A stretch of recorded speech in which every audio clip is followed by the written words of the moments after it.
Welcome, everyone. My name is John Paul Jones. I'm the Dean of the College of Social and Behavioral Sciences. And it's a pleasure to welcome everyone here tonight in a collaboration between the college, Tucson Festival of Books, and The Nation magazine, A Conversation with Chomsky.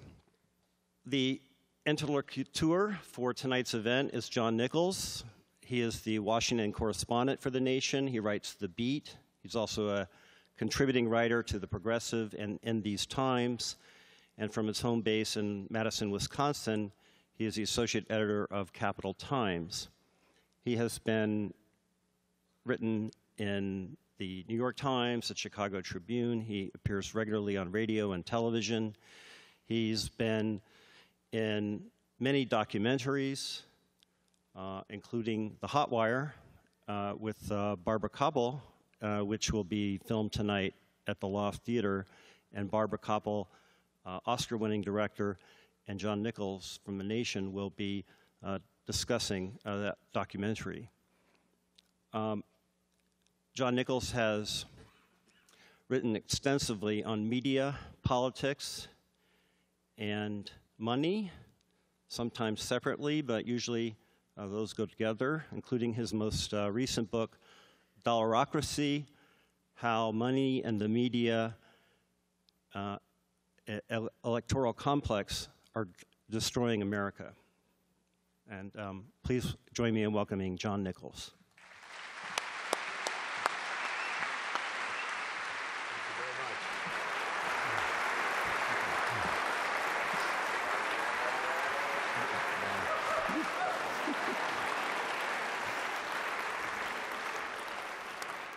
And now it's a pleasure to welcome back to Tucson Professor Noam Chomsky.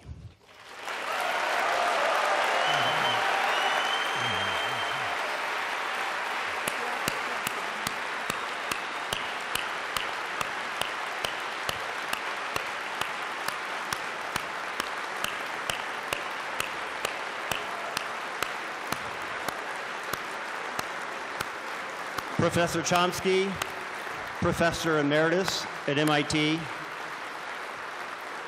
the founding father of linguistics,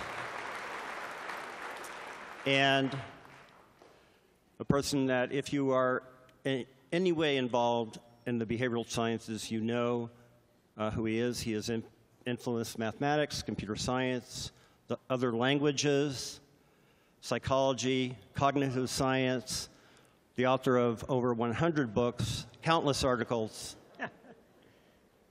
and America's foremost public intellectual, a man who spreads political dissent left and right, a self-described libertarian socialist and anarchist, a critic of U.S. foreign policy, and someone who stands for justice, Professor Noam Chomsky.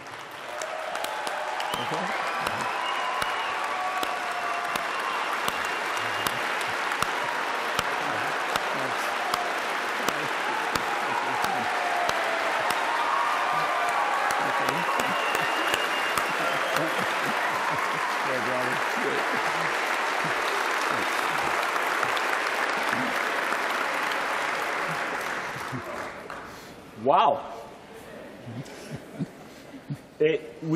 You have a slight advantage in that, well, maybe a disadvantage. You can see us. We can't see you as quite as well. But I can tell that you're all beautiful. And I also sense your enthusiasm about the evening we're going to have, or the afternoon. When The Nation magazine was thinking about the events that we were going to do to mark our 150th anniversary, we knew we wanted to do something with somebody who'd been around for at least half the magazine's life. And we also knew we were hoping we would have been right for that whole period of time. And so we were stuck with Noam Chomsky. And we also knew we didn't want to do the event in New York or Washington, because the genius of Noam Chomsky is that for decades, He has traveled to every corner of the United States and to every corner of the world to be where activists and people are standing up for economic and social justice and peace. And so we decided that if there was any place that needed some Chomsky, it was probably Arizona.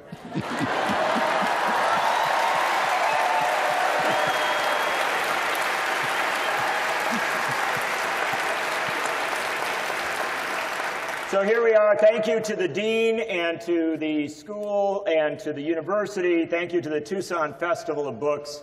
And thank you to Noam Chomsky, who was in South America until yesterday, just flew in from Buenos Aires. And it's a remarkable credit to this man that when he could maybe relax a little, he seems to be running faster and harder than ever. And I noticed when you walked out, Noam, I flashed on something that I think many people in the room will know about, but not everybody. Almost 50 years ago, you debated William F. Buckley on public television, on national TV, nationwide, about issues of war and peace and, the state, propaganda, so many issues. And just like this, sitting like this, debating on national television. And it struck me, I haven't seen you a lot on national television since. But it's perhaps a good way to begin, because the fact of the matter is, you are, and I don't think it's news, you are America's, the world's, I would argue, leading public intellectual, and yet you are rarely seen on television, our main vehicle of communications in the United States. Why is that? Actually, every once in a while I'm on Fox News. I know, yeah.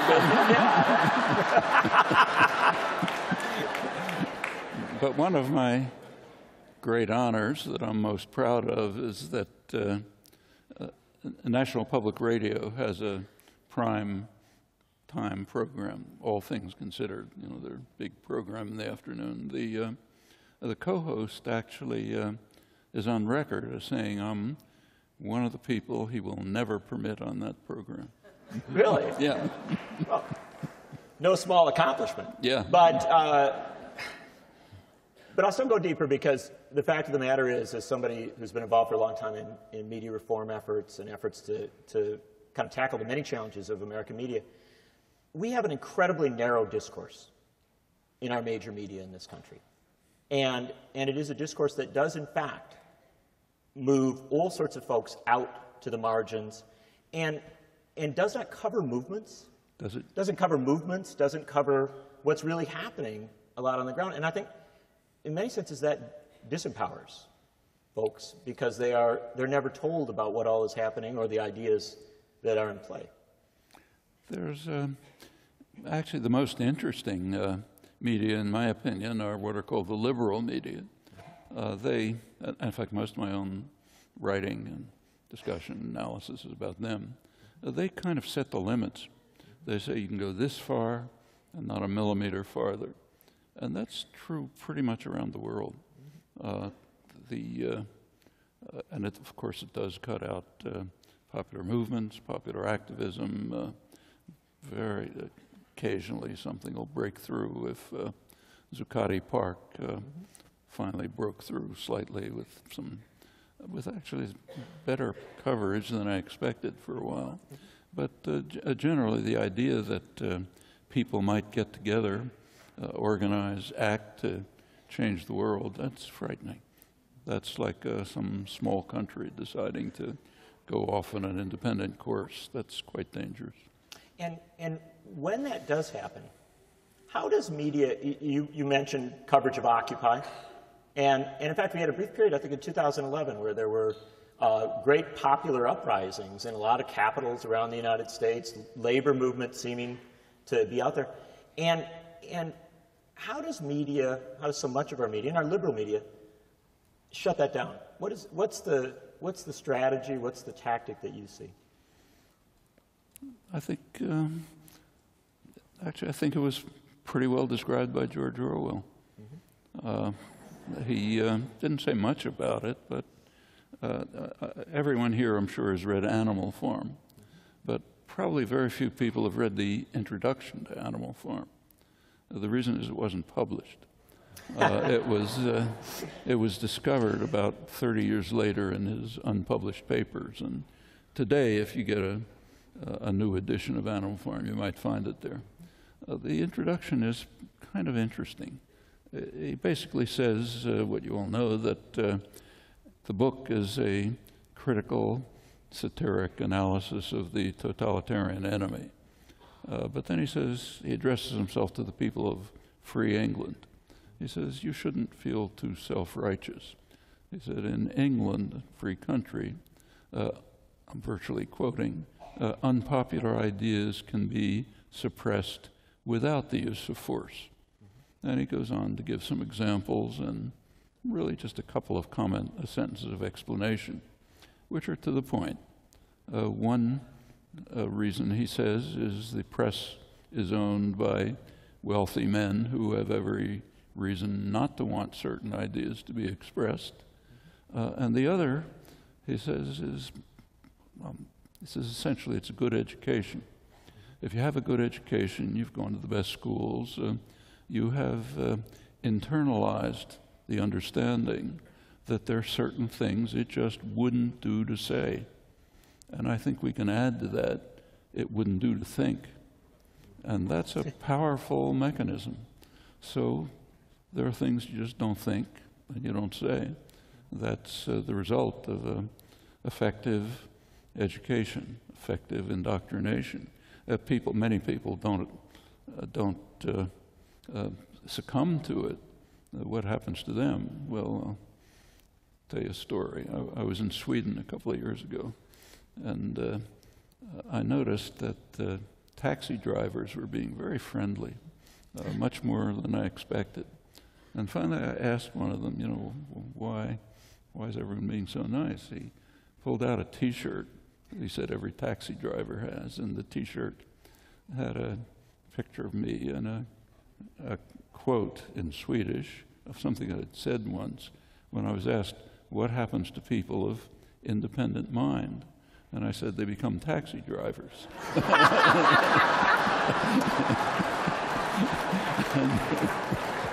Man, that is good. See, now, if you could get a quote like that for every industry, yeah, you'd rule the world. Yeah. Well, this gets to a deeper question, though, because it's clear in the United States today, and you see it, you travel an incredible amount around this country, and you see the movements that are there. Immigrant rights, Black Lives Matter, get rid of Citizens United, get money out of politics, labor struggles, all sorts of things that are there. So many movements, and yet not enough coalescence, not something coming together there. And I wonder if the lack of that cohesive center, that place where people can get their information in some sort of steady way, if that has a role in creating a situation where we're compartmentalized, we're, I think, often neglected and disrespected, and it has an actual political impact. Yeah, it's even worse than that.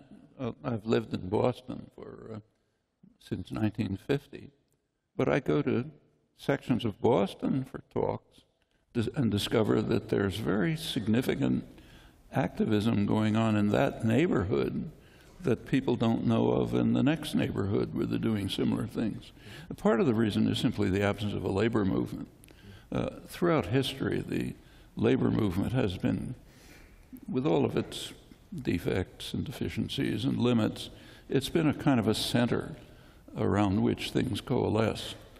In other countries, when I give talks, even countries like England, the talks are often in labor movement centers, union centers. Not in the United States, very rare. You can talk to labor activists, but somewhere else, in a church or in a university, the few institutions that exist. But there has been a great success in the United States is, to an unusual extent, a business-run society. That goes way back to the early days for all kinds of reasons. And it has a very violent and repressive labor history. Workers were being murdered in the United States by the hundreds at a time when nothing like that was taking place in Europe or Australia or other places. And repeatedly, the labor movement has simply been crushed. It's revived again, and when it did revive, it was a center around which activism coalesced. It had its own journals. As late as in the late 19th century, the labor press was very lively, active, widely read. As late as the 1950s, there were still about maybe 800 labor journals that were reaching maybe 30 million people a week. All of that has succumbed to the massive attack of concentrated capital. You're seeing it right now pretty dramatically right where you live. In Wisconsin. And Scott Walker, our yeah, great and contribution to the American political process. Well, and the success of, right, even the rhetoric is pretty remarkable. Like take the so-called right to work law that just passed. You are in a right to work state. Yeah. Right to work means right to scrounge. Has nothing to do with right to work. It means the right to be represented by a union to defend you and not to pay for it. That's right to work. So it's a right to scrounge law, but it's not described that way, and it's not interpreted that way. This is one part of a huge, in the 1920s, labor had been virtually crushed. One of the great works of labor history is called, I think, something like The Fall of the House of Labor, referring to the 1920s, David Montgomery. And visitors from Europe and Australia were shocked to see the weakness and of the labor movement and its the ability to denounce, condemn, and destroy it. Well, in the 1930s, it arose again. CIO organizing, a lot of labor activism during the Second World War, the Depression and the Second World War. There was a real wave of radical democracy that spread all over much of the world, including the United States. And it led to a very quick backlash in many ways. So, for example, in Europe, as U.S. and British troops finally began to enter the European continent late in the war, moving up through Italy, the first thing they had to do was to disperse the anti-fascist resistance, to restore the traditional order, including fascist collaborators. As they reached northern Italy, they were appalled to discover that the resistance, the partisan resistance, and they had developed a functioning society with worker management, worker ownership. This incidentally was the time of the British Labour Party, and they were appalled to discover that there were enterprises without managers and owners. All of that had to be dismantled. Same in Greece, same thing, and it was a very brutal war. Killed hundreds of thousands of people, and so on all through Europe. But the same happened here. Not with that much violence, but immediately after the war, 1947, came the Taft-Hartley Act, undermining basic labor rights, organizing rights, secondary boycotts, and so on. Shortly after, a huge campaign began of corporate propaganda, which is pretty remarkable in scale. There's pretty good scholarship on it, like Elizabeth von Wolf's book. The concentrated capital was penetrating churches, schools, clubs, of course. Education. Education was, and began a massive attack on labor. Well, I mean, the labor unions are not faultless in this. There was the radical militant element of the labor movement was eliminated. That was within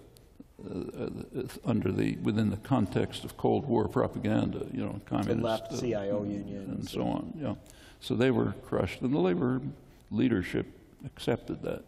And furthermore, they entered into a kind of class collaboration. It's kind of interesting to compare the same union in the United States and Canada, like say UAW in the United States and Canada, same union, acted quite differently. One reason why Canada has national health care and the United States doesn't is that in Canada, the labor movements militantly advocated for national health care. In the United States, the same unions militantly advocated for good health care for themselves. So the auto workers did have decent health care with a compact with management. Now, a compact with management is a devil's choice because management can decide at any time it's over. And as you recall, it was pretty striking, and must have been 1979 or so, Doug Fraser, head of UAW, pulled out of a labor management cooperative enterprise, saying that he's discovered that capital is fighting a one-sided class war against the labor movement. Big discovery. It took a while. Yeah, it took a while, but by that time it was pretty late. But that war has really stepped up in the last few years, especially in the last few years, where we've seen, right to work at one time, Arizona got to be right to work, and a lot of southern states, but it didn't move north. Now we have Michigan becoming a right to work state, Indiana, great steel center, becoming a right to work state, Wisconsin, the center of American progressivism, becoming a right to work state, public sector unions being busted down, losing collective bargaining rights.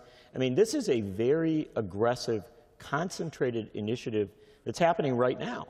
Happening right now, and Why? it goes back to the 1940s. Now, go ahead, it's history, but why now? Why does it all come now? Well, if you look at the last period since the Second World War, the counterattack against labor, popular democracy, began immediately. It was held back for 20 years by a number of factors. One was the strong appeal of the New Deal measures, which a large part of the population strongly supported. You may recall that Eisenhower said that anyone who questions the legitimacy of New Deal programs is crazy. He's a nut. He's a nut. I mean, Eisenhower today would be way out on the left of the political spectrum. Yeah. But well, your buddy Howard Zinn would occasionally say that, in many ways, Eisenhower was a pretty impressive president because he didn't send troops to the Middle East, but he did send them to Arkansas. That's right. Actually, he did send them to the Middle East. I realize. We're going to get to the rest of the world in a minute. Yeah. But through the 50s and the 60s, there was the remaining powerful appeal of the New Deal measures. There still was a labor movement. Also, these were a period of very high growth, mostly based on the state sector of the economy, which you're not supposed to know. But it was high growth. This is sometimes called the golden age of American capitalism, and it was egalitarian growth. So the lowest quintile did about as well as the highest quintile. Furthermore, capital was regulated, very crucial. And taxed. The wealthy were taxed. The wealthy were taxed, but capital was regulated. Banks were banks. Banks were places where you could, put your money in. They'd lend them to somebody to buy a car or something. Not like today. This system broke down in the early 70s. And that had a major effect. In fact, there were no financial crises in the 50s and the 60s because the regulatory system was intact. Internationally, the Bretton Woods system of regulated capital was intact. That was dismantled in the early 70s. You begin to get what has become the global neoliberal assault on the global population everywhere, taking one or another form. In the United States, it's the form that it's taken is an increasing attack on the general population, including the labor movement. So, for example, for most of the population in the past, since, say, mid-70s, escalating under Reagan, continuing under Clinton and on, For most of the population, real wages have stagnated or declined. For male workers today, real wages are about what they were in 1968. There's been growth, but it's going to very few pockets, narrower and narrower.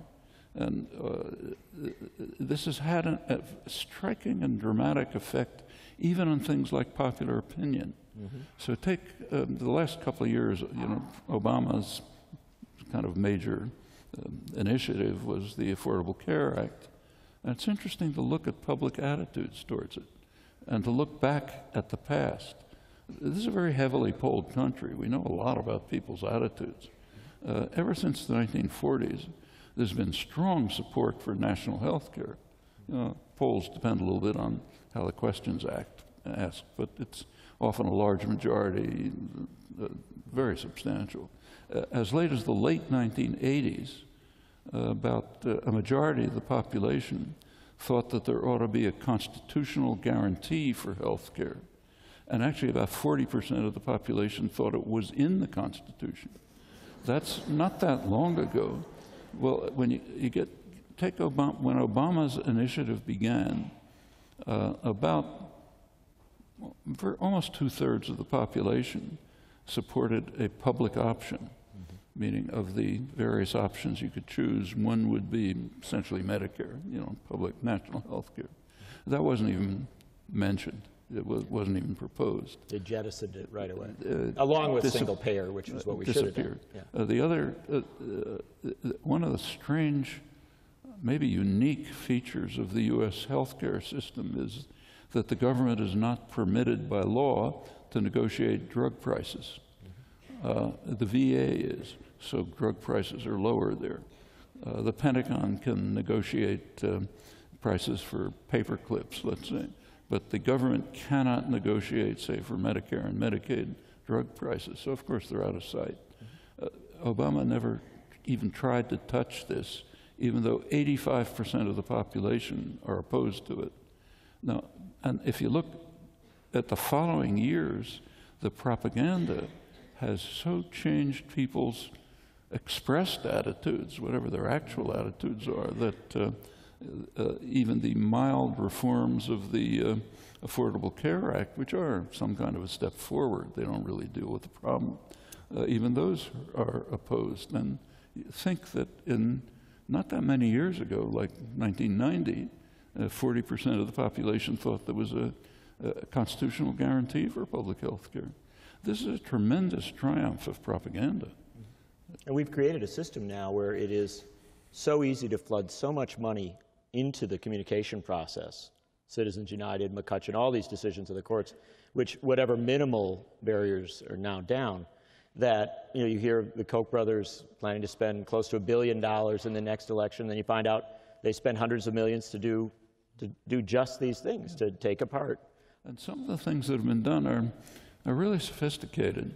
There's an interesting study by Suzanne Mettler at Cornell University, a sociologist, called The Submerged State.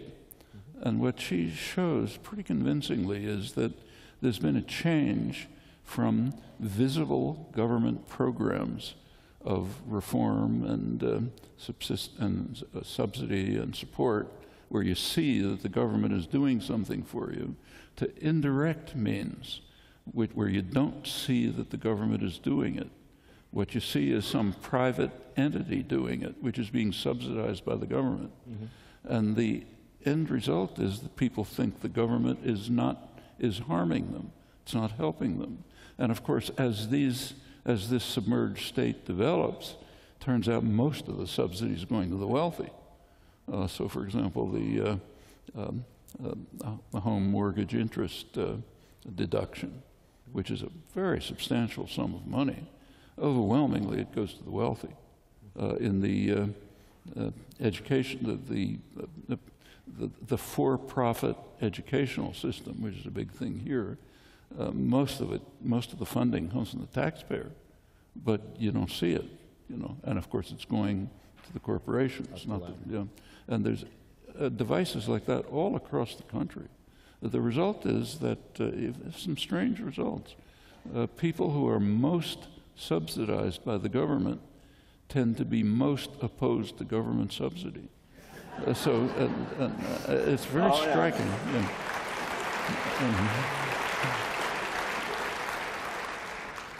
Do they not know they are subsidized, or are they just cynical? You don't know. They do not know. I mean, who would know that a tax deduction for employer health insurance is a huge subsidy to the corporations, or that the home mortgage deduction is a subsidy to the wealthy? I mean, you can figure it out if you think about it, but it's not obvious on the surface. And that goes case by case.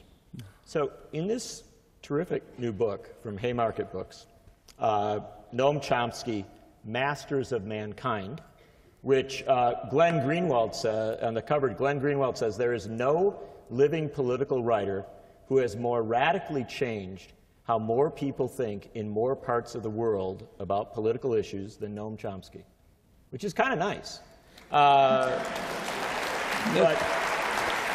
I'm not trying to... You have to realize that he's a friend, and you always He is a friend, I realize. And I say nice things about him. You say it back and forth. It's wonderful. We are at a book festival, so some people are aware of blurbs on books. But yeah, I have the sense that Glenn probably means it. And I also, this is a collection of essays. And one of the interesting things is, for a variety of reasons, my favorite one, and it was an essay that you wrote some years ago titled Consent Without Consent.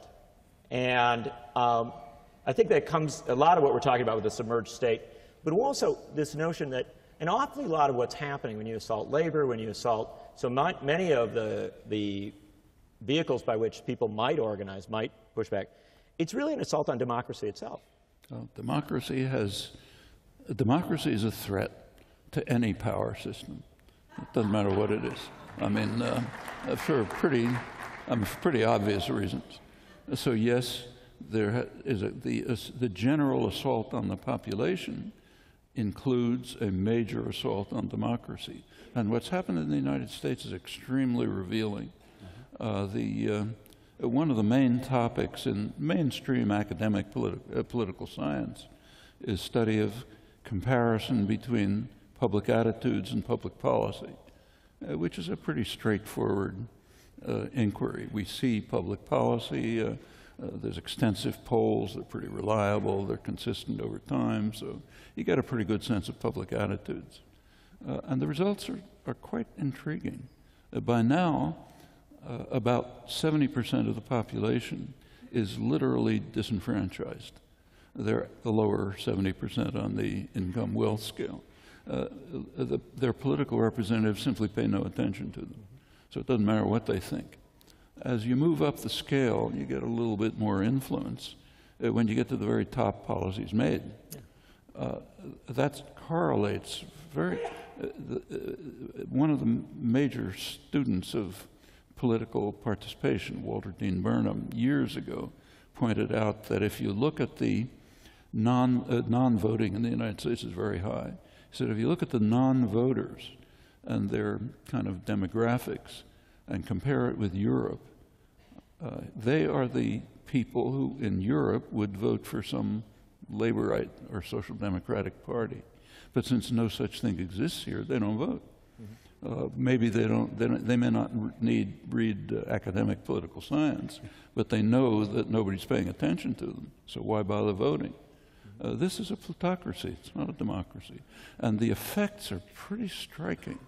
There was the last election, November 2014, was carefully analyzed by two really fine political scientists, Walter Dean Burnham and Tom Ferguson, wrote a careful analysis of it.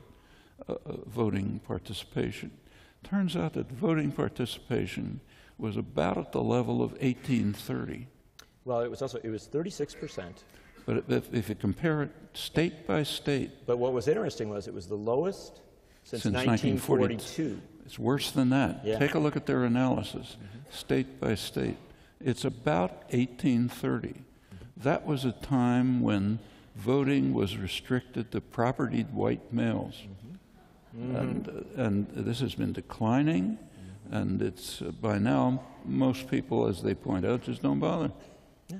It's well, and in fact, when we flood so much money into politics, and so much of it goes to pay for negative ads on television, one side saying don't vote for this guy, one side saying don't vote for that guy, a lot of people make the logical choice and don't vote for either. But the interesting result on that, is that you do have one entity that comes out getting really rich by this politics that drives so many of the people away, and that is the big broadcast companies. They make a fortune. They do, and but not in any way, I think, advancing democracy.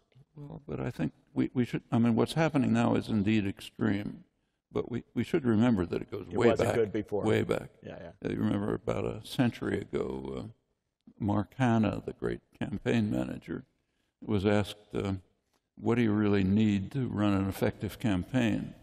He said, there are three things. The first one is money. The second one is money. and the third, he said, I can't remember. That was around 1900. You know. But there was sort of some interventions between 1900 and now. We sort of tried to address some of those problems. There were changes. And now we are... Now we're going back. In fact, it's worse than it was probably ever. Is it? Now, that's an important thing. We should... Do you think that it is worse, that we are maybe at the worst point now? Is it, or are there, when we look through the history of this country... Well, it's a mixed story because there is plenty of political activism. And in fact, if you look at people's attitudes closely, they tend to be pretty social democratic. Even, you know, there have been studies of people, the subclass of people who say, you know, get the government off my back, I don't want to have government, and so on. You take a look at them, what they want is more spending on health care, more spending on education, higher taxes on the wealthy, a range of positions which you and I would probably agree with. But they're the ones who say, get the government off our back, we don't want any government. I don't want the government messing with my Medicare. Yeah, don't mess with my Medicare, that kind of thing. Hey, we have this, we've got this wonderful group of folks. They are actually graduates of this university who started a little company here to democratize how we do Q&A. How we actually talk. Good. And I know how it works. Yeah? The amount of money you put in determines which No. It's actually...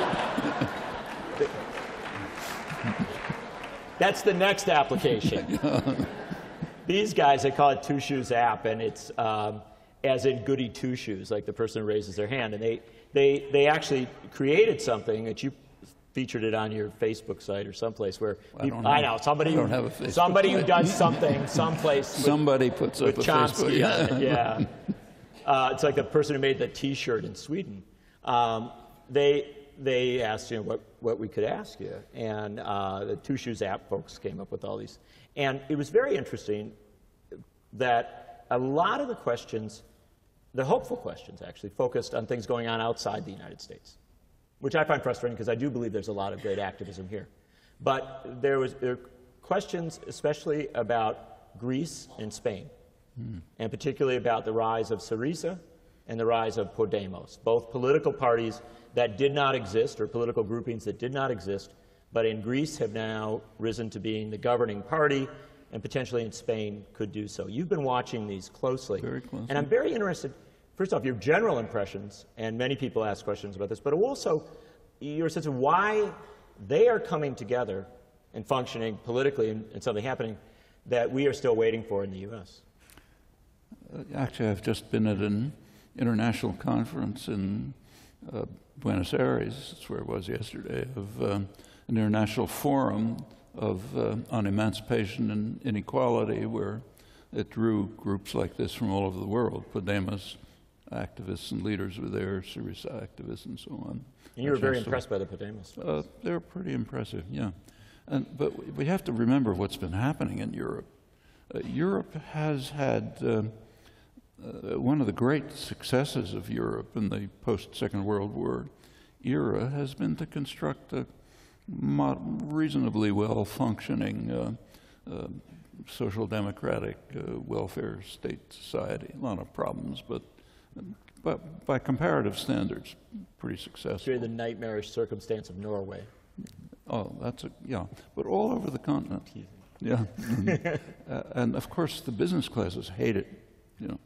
And Europe has been subjected to an extreme form of punishment in the past few years, which is an attack on democracy, an attack on living standards, and an effort to undermine and dismantle this achievement.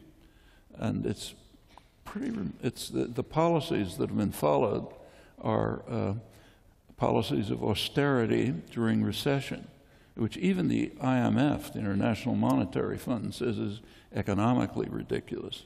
But it may be economically ridiculous, but it's politically and socially sensible. It's from the point of view of class war.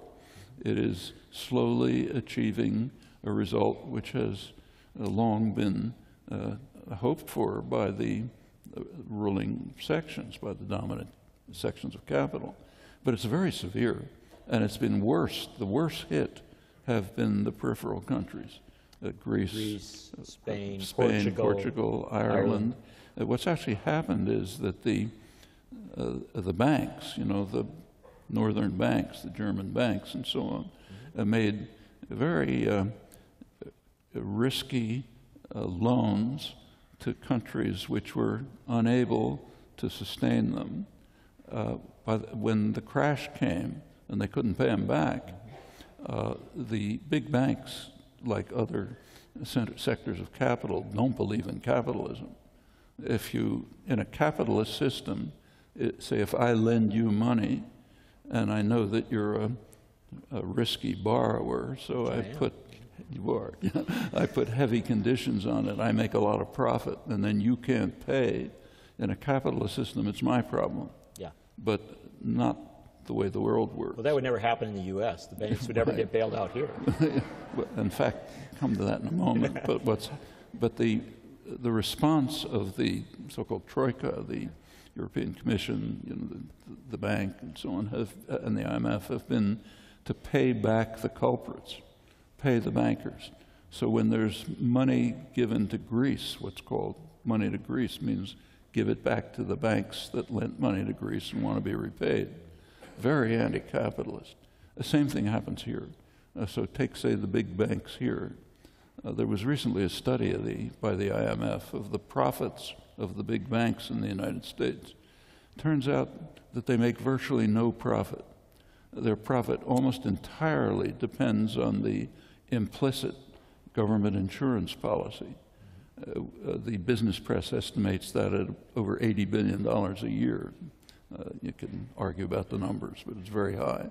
It's not just the bailouts. That's a small part of it. It's higher inflated credit ratings, access to cheap money, the ability to make risky loans, which are profitable, knowing you're going to be bailed out. All of that amounts to quite a lot. Same in Europe. And alongside of this is an attack on democracy. It's so extreme that even the Wall Street Journal commented that correctly that no matter who's elected in a European country, communist, right-wing, whatever it may be, policies are the same, because policies are made by the Brussels bureaucrats and the Bundesbank. Doesn't matter what the public wants. And those policies are cut the pensions, austerity, make people work longer, neoliberal attack during periods of recession. Attack trade unions, attack the whole list. The whole list. And sometimes it's pretty dramatic. So right now, for example, Syriza in Greece hinted that they might undertake a referendum. The roof fell in on them. Yeah. How dare you ask the public about policies that they're being subjected to?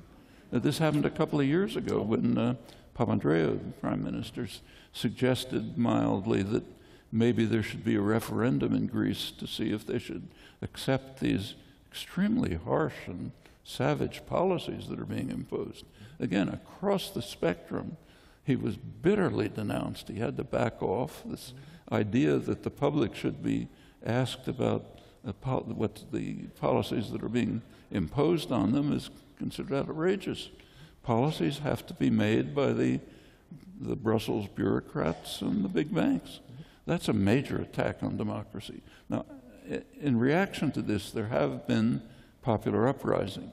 Podemos, the party in Spain, is just a couple of years old, but the indignados, the activism of young people was quite in many extensive. ways something, not exactly because it's a different country, but in many ways something we might see as parallel to what we saw with Occupy. Occupy, very much so. It went If on. Occupy became a political It went party. on in Spain to everyone's surprise. Nobody could have predicted this 3 or 4 years ago. But out of it came a political organization which is now running ahead in the polls, could take over. Syriza in Greece it's pretty similar. In fact, they did take political power. But you couldn't have predicted it a couple of years ago. And there's a very kind of challenging and, in a way, frightening situation. If Podemos, Syriza, and similar organizations fail, the likely outcome is popular movements of the far right. Yes. That's happened before, late 20s, early 30s. We're seeing something similar. If the organized left doesn't succeed in taking control, we may very well get the organized right with horrible consequences, which we've seen before. Well, the great British parliamentarian Tony Benn said that he was old enough to remember when countries around the world were essentially making the choice. And at exactly the same time. Some going toward fascism, some going toward a progressive democracy. So they all had the choice.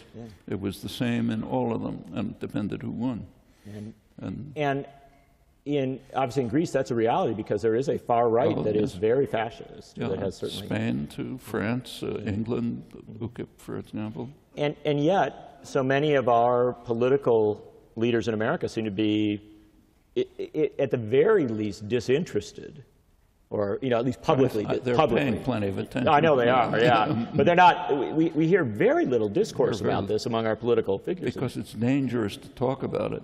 You don't want people to know that it is possible for the population to become organized, active, effective, take power, take control of their fate, and create a different society.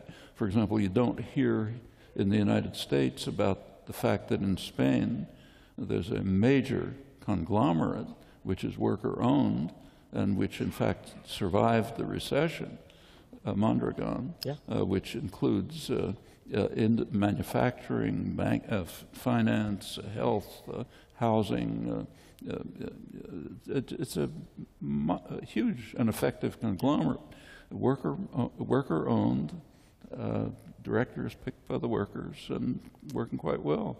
You don't see headlines about that. Not at all. And yet, very cutting edge. They're actually ahead of the curve on developing new technologies, developing new industries. And you also don't see much about the fact that something similar is happening here. Not on that scale, but Garal Perovitz is one person who's written about it. In areas of the old Rust Belt, as you know. Cleveland and other cities. We're in northern Ohio, other places. There's the beginnings of development of worker-owned enterprises, which are not on the Mondragon scale, but not insubstantial either. And incidentally, they also get conservative support. What's that? They even get conservative support. Well, and one of the things that it struck me got remarkably little attention in the United States was when the bankers crashed the economy of Iceland, tiny little country, and then they basically cut a deal that Iceland's going to pay back the banks, and then because it was a small enough country, the people went to the president's house and said, "We don't want to do this," and they basically forced a referendum on the issue, and amazingly enough, Iceland voted not to pay back the banks. And what's more, they did pretty well. And they've come out okay, The British and or at least not to pay back were quickly. Infuriated, but it worked well. It's an interesting. In fact, something similar happened in Argentina around 2000. They essentially defaulted on the debt, and the economists and the governments around the world said, you're going to destroy yourselves. They had practically the highest growth rate in Latin America since then. They're now under attack by U.S. vulture funds backed by the judicial system, which is may really undermine them. Actually, the judge in the United States, Judge Grisa, who made the ruling, demanded that Argentina pay back the vulture funds without the so-called haircut, the cutting back of profit that they demanded. And he's now insisting that institutions like, say, Citibank not deal with Argentine bonds because they'd be in violation of his order. They'll be in violation of Argentine law if they don't do it. And they're caught in the midst of this conflict between the U.S. vulture funds, backed so far by the U.S. judiciary, and a country which correctly didn't pay back the money. Notice that these debts are really not legitimate debts. These are what are called odious debts. That's a concept that was invented by the United States, actually. When the United States took over Cuba in 1898, it did not want to pay Cuba's debts to Spain. And the U.S. argued quite correctly that these debts were illegitimate, odious, they were called. The people of Cuba had not incurred the debt, so why should they be forced to pay it? But that's true of debt all over the world. The people don't incur the debt, the rulers do. Why should the population pay? That's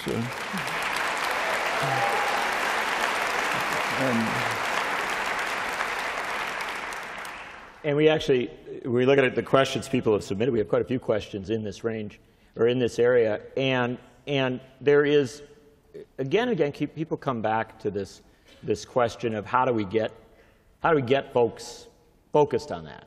And Naomi Klein wrote a book, This Changes Everything, important book, yeah. Arguing that perhaps, torching the planet might get people interested. Other folks have suggested, we have a number of questions on this, other folks have suggested that the decline of work, the fact that we are replacing people with robots and apps, and it's harder and harder to find meaningful work, or at least work of a decent pay, that there may be issues that bring us together. What's your sense on this? Is there something that be it climate change, be it some sort of economic shift, that could in the United States spark a mobilization, a change? Yeah. Well, prediction in human affairs is a very low probability affair. Yeah, I realize. See, I read Chomsky's old essays for that. Yeah. For good reasons. Yeah. I mean, an awful lot depends just on will and choice. Yeah. And we don't know. Nobody knows. Podemos, for example, you couldn't have predicted. The new CIO organizing in the 1930s, you couldn't have predicted. The United States could have gone towards fascism, could have. These are questions of people's choice and decisions. Now, take Naomi Klein's point. Whether she's going to be right or wrong, we don't know. But if she's wrong, we're doomed. Well, there's a tough part. And we are coming towards a precipice. Unless you've been living under a rock, you know that the threat of environmental catastrophe is quite real, and not in the very distant future.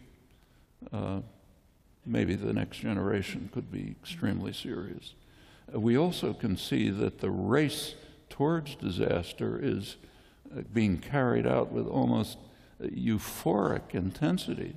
Take a look at this morning's Wall Street Journal lead article. Top article is about how the energy corporations in the U.S. are there's an oil glut at the moment, and they're preparing right now that if this declines, they'll immediately put into motion enterprises they've already established, which will greatly increase the flow of oil. In other words, drive us farther toward the precipice. We're racing towards this.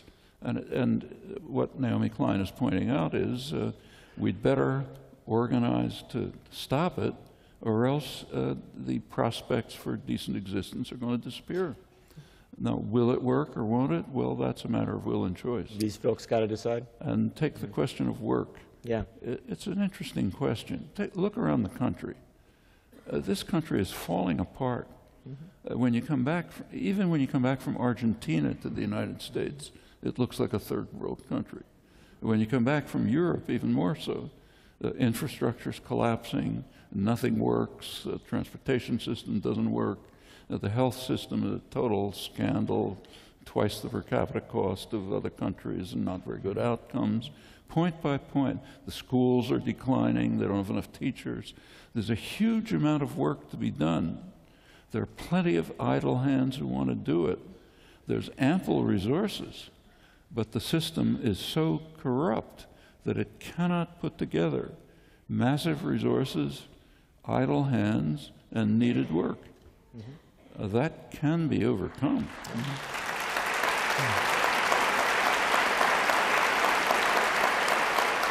I mean, the extent of this is really astonishing. So take, say, transportation. Now you can take a high-speed train from Beijing to Kazakhstan. You can't take one from Boston to New York.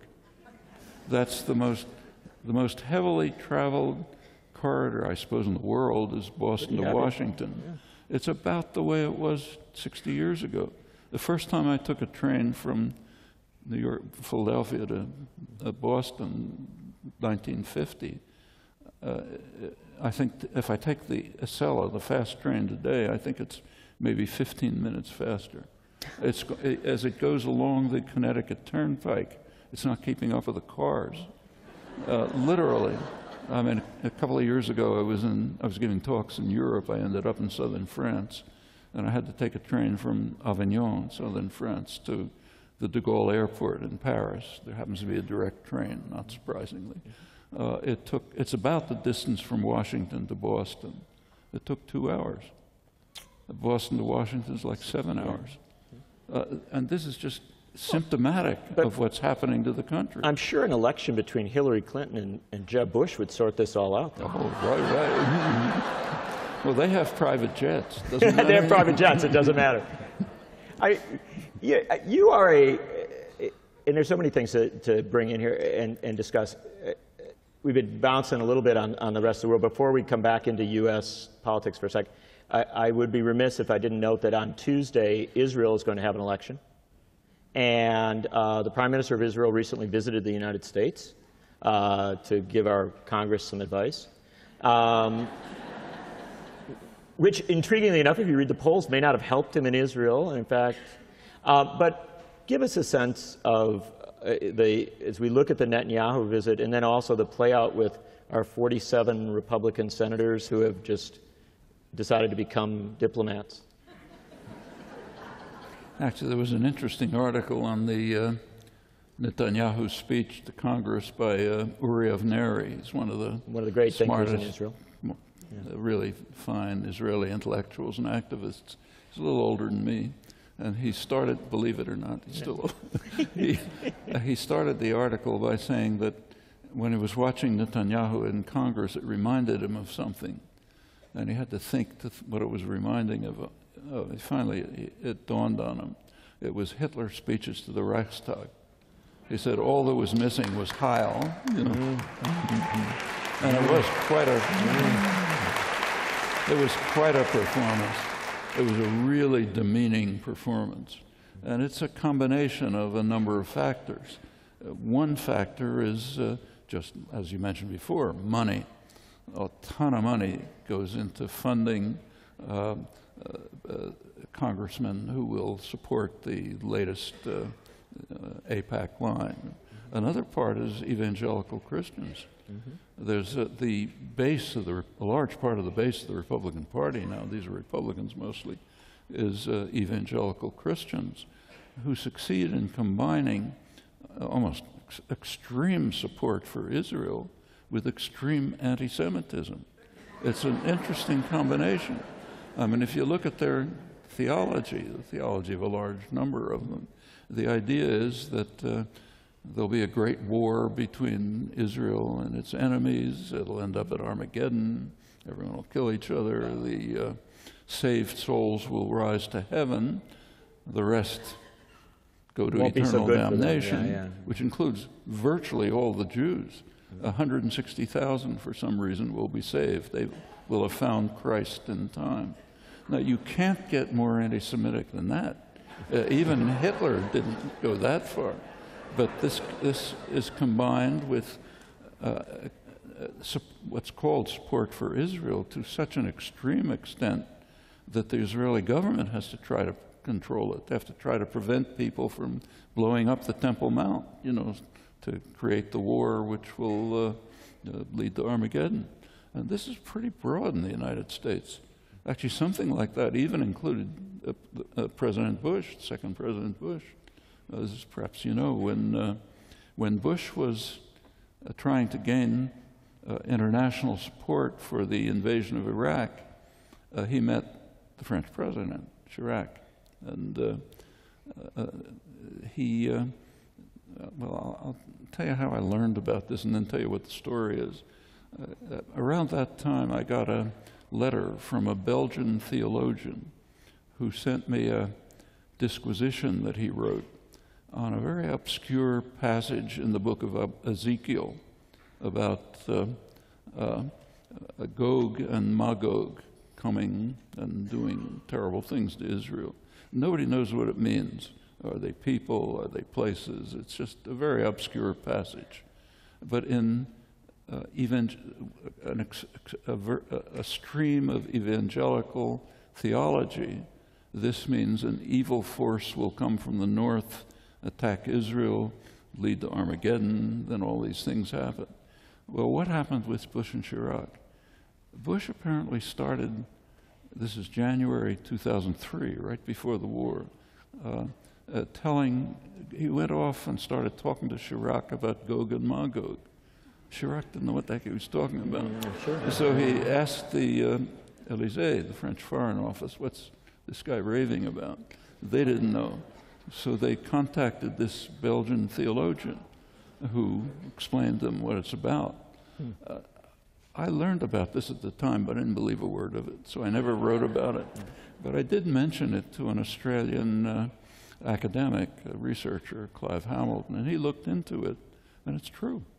It shows up in the French biographies of Chirac. Well, this tells us that, speaking of the dangers we face, our fate is sometimes in the hands of people who are, by any rational standards, hard to believe. And it's not the only case. Actually, Reagan talked about Russia as Gog and Magog. Well, we seem to be having a little trouble in our relations with Russia right now. Serious trouble. Yeah. And it's a complex story. It goes back to 1990, when the Soviet Union collapsed. There was an agreement made between Mikhail Gorbachev, Russian leader, and George Bush the first. George Bush the Greater versus George Bush the Lesser. The statesman like Bush the first. Gorbachev agreed to allow Germany to be reunited and to join NATO, hostile military alliance. It's quite a concession if you look at the history of the preceding history of the century. Germany alone had practically destroyed Russia several times, and he was agreeing to allow a united Germany to join a hostile military alliance. There was a quid pro quo. The phrase that was used was that NATO would not expand 1 inch to the east, which meant East Germany. That was the agreement. And NATO immediately expanded to East Germany. Gorbachev complained, naturally, and he was informed that this was only a verbal agreement. It wasn't on paper. The unstated implication, I'll add it, not them, is if you're naive enough to make a gentleman's agreement with us, it's your problem. Not ours. Not ours. Clinton came along, expanded NATO further, right to the borders of Russia. The current issue over Ukraine is in a region of enormous geostrategic significance to Russia. It's right at the heart of Russian concerns. Any Russian leader would not accept Ukraine joining NATO. Even joining the European Union is problematic for them. It's kind of like Mexico joining the Warsaw Pact. in the 1970s or 1980s. We'd have a nuclear war to block that. And in fact, the new Ukrainian government, the one that came in after the coup, has voted, the parliament voted overwhelmingly, something like 300 to 10 or something, to take steps toward joining NATO. That's a serious threat to Russia. I mean, whatever you think about Russian actions, however horrible you believe them, this is a real strategic threat. Now, there's a solution, and everyone knows what it is. Declare Ukrainian neutrality. Ukraine should be neutral, not part of any military alliance. There has to be a settlement about autonomy, which is not a trivial issue, but can be solved. That could prevent what could be escalation up to the level of nuclear war. It's very serious. It doesn't take much to set off a war. Small things can set off a war. We know that. Look back 1 century and you see an example, but there are plenty of them since. This is really playing with fire. And it makes no sense to press a nuclear-armed state to the limit where it might react violently. That's, that's saying, let's commit suicide. It literally is. I mean, it's been known for a long time that there is absolutely no escape from nuclear war. None. You cannot have a limited nuclear war among major powers. Back in 1962, at the time of the missile crisis, which came very close, there were war games run in Washington. They all showed that any limited war is going to explode to a total war. Do you have any, and we had a couple questions, do you have any optimism as regards the U.S. negotiations with Iran, as regards nuclear power? Or nuclear weapons? This is an interesting, it's interesting the way it's discussed here. First of all, the standard line is the international community demands that Iran give up its nuclear programs. Who's the international community? Well, the term international community, again, comes straight out of Orwell. It means the United States and whoever happens to agree with it. That's the international community. What about the world? I mean, there happens to be a world out there. This is a pretty insular country, but you can't deny its existence. The non-aligned countries, G77 they're called, the old non-aligned countries, that's a large majority of the world's population. Now, they had their regular meeting in Tehran a couple of years ago, and they once again vigorously supported Iran's right to develop nuclear power as a signer of the Non-Proliferation Treaty. Well, why shouldn't they have that right? Now, in the United States, the standard line about Iran is it's the greatest threat to world peace. As Netanyahu said, it's aggressive, violent, wants to conquer the world, and so on. Iran, there's a lot of things wrong with Iran. Not my favorite place by any means. But is it aggressive? Where is aggressive taking place? There are actually 2 countries that are very aggressive in that region. One, of course, is the United States, carrying out aggression all the time. The other is Israel, which has invaded Lebanon 5 times, is occupying, what is the actual concern about, and of course Israel has a huge nuclear weapons capacity, probably hundreds of nuclear weapons. What is the actual concern about Iranian nuclear weapons? The standard talk is, well, if Iran has nuclear weapons, it's going to destroy Israel, it's going to attack the United States, it's going to conquer the world. I mean, anyone with a gray cell functioning, including every intelligence agency, knows that if Iran had nuclear weapons and even tried to load a missile, the country would be vaporized, period. And whatever you think about the ruling clerics, they've given no indication of being suicidal, of wanting to lose everything they have. Actually, U.S. intelligence has explained publicly the threat of Iranian nuclear weapons publicly. There are regular reports to Congress on the global security situation. It's all public. What they've pointed out is that Iran's strategic doctrine is defensive for understandable reasons if you look at the surround.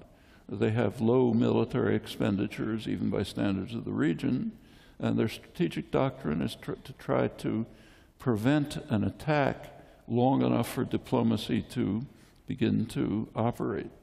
They add that if Iran is attempting to develop nuclear weapons, which no one knows, it would be part of their deterrent strategy. Now, the United States and Israel cannot tolerate a deterrent. If there's a deterrent, you cannot use force and violence freely. I think that's the heart of the matter. Is there a solution to this? Yeah, several possible solutions. So, for example, a couple of years ago, 2010, there was an agreement reached between Iran, Turkey, and Brazil, under which Iran would transfer its low-enriched uranium to Turkey, and in return, the Western powers would provide the radioactive isotopes for Iran's medical reactors and so on.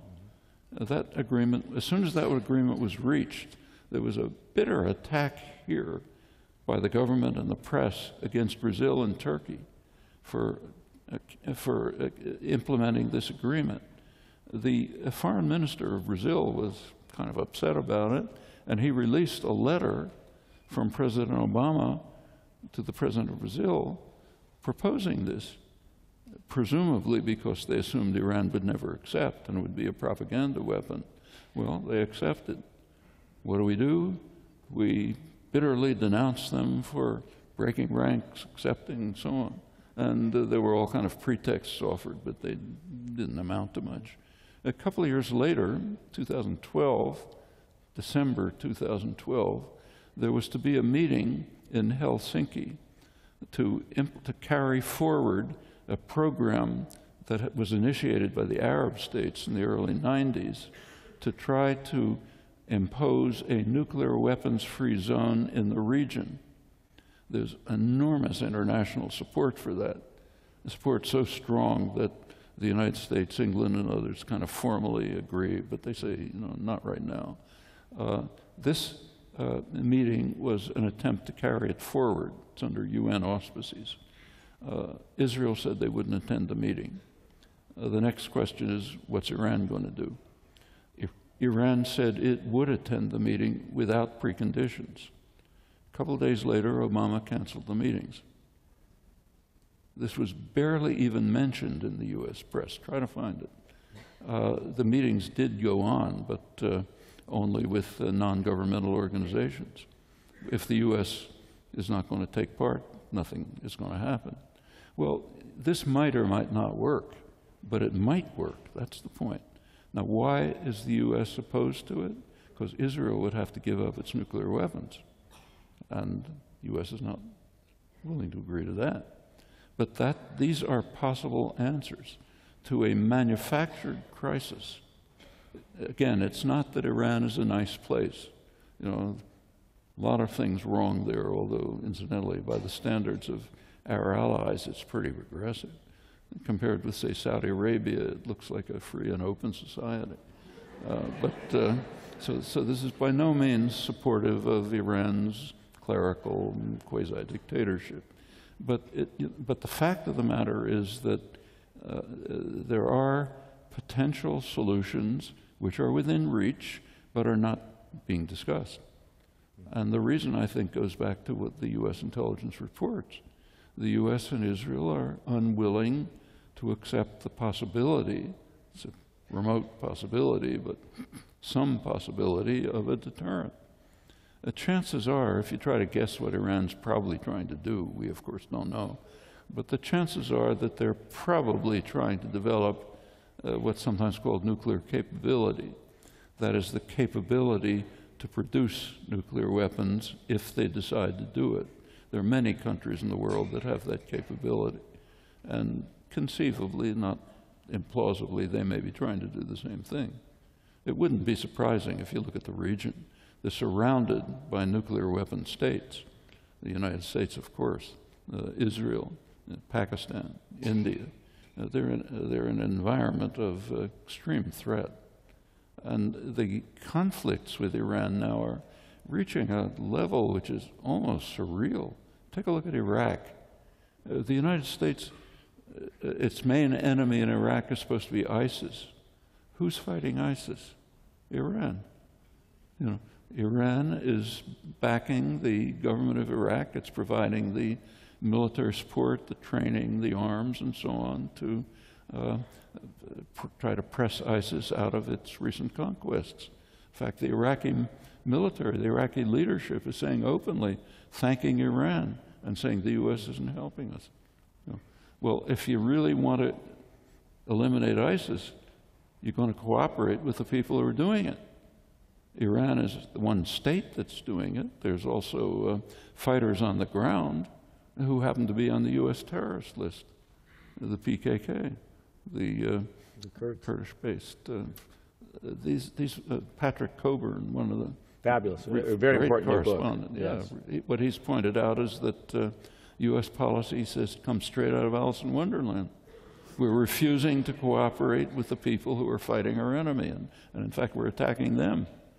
Well, you've spent the better part of 60 years now suggesting U.S. policy had a Alice in Wonderland component to it. And as we circle around here, and I think probably most people in the room would love it if we sat up here for another 3 or 4 hours, but you've just flown all the way from South America to be with us. So we're over our time limit, but I did want to ask you, you've been so consistent, and very consistent for a very, very long time, in your assessment of a whole host of domestic and international issues.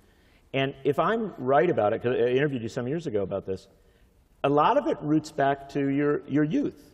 And you used to hang out at your uncle's newsstand.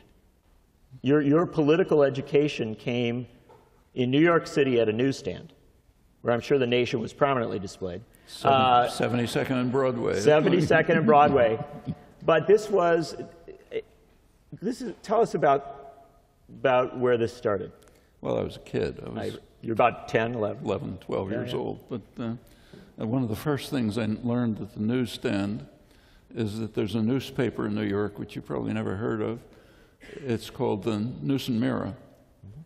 And the way I knew that is that when people came out, it was at a subway station. When people came out of the subway station racing out, they asked for the News and Mirror. And I handed them 2 tabloids.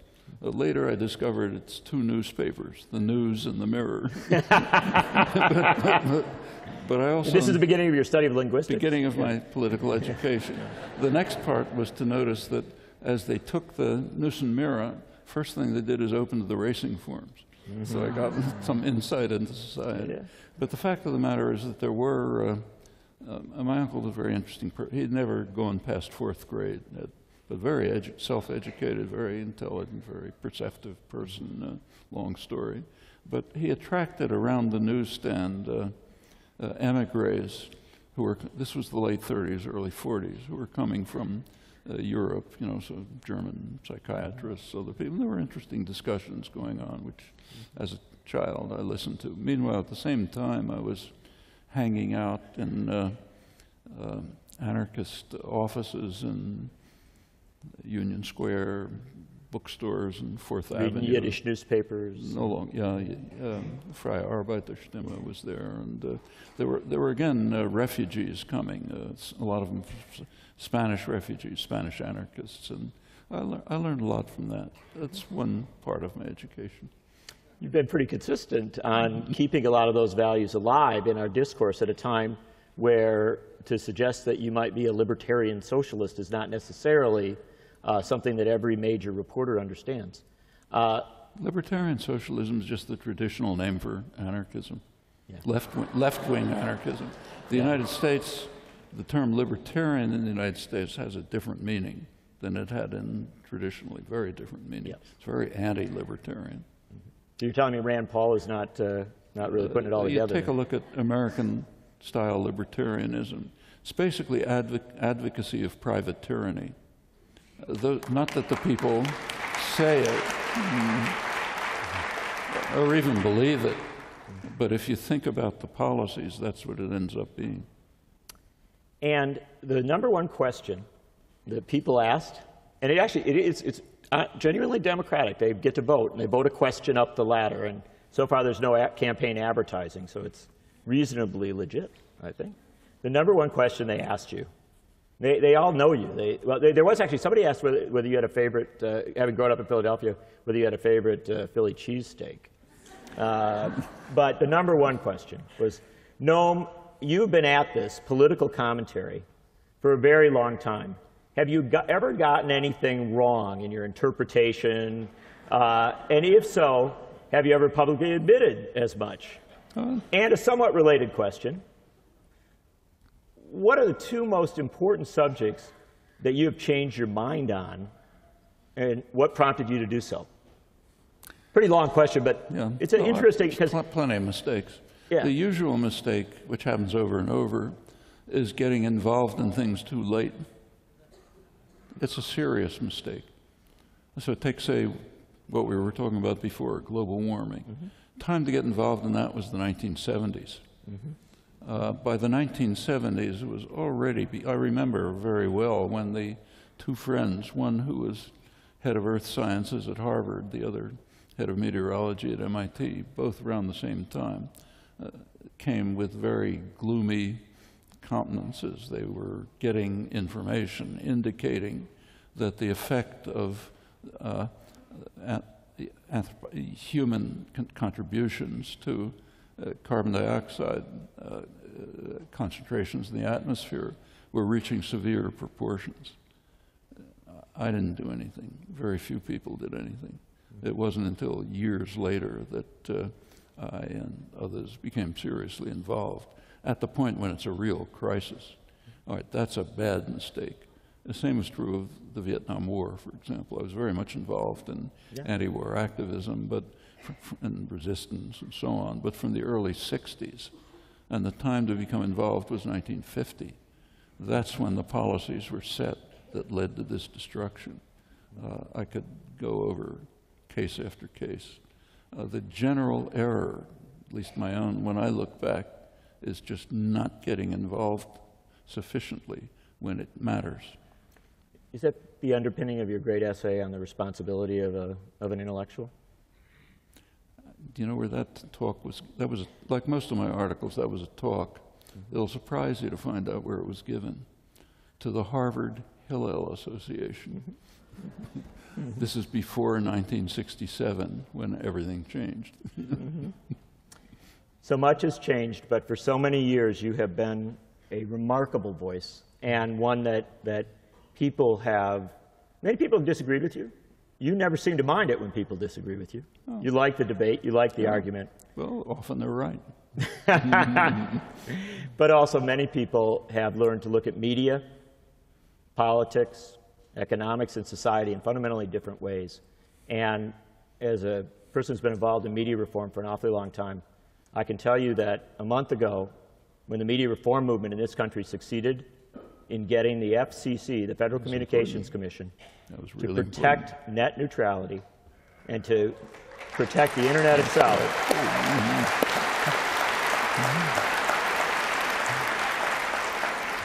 I think an awfully lot of them, I believe almost every activist who came to every rally was carrying a copy of Manufacturing Consent.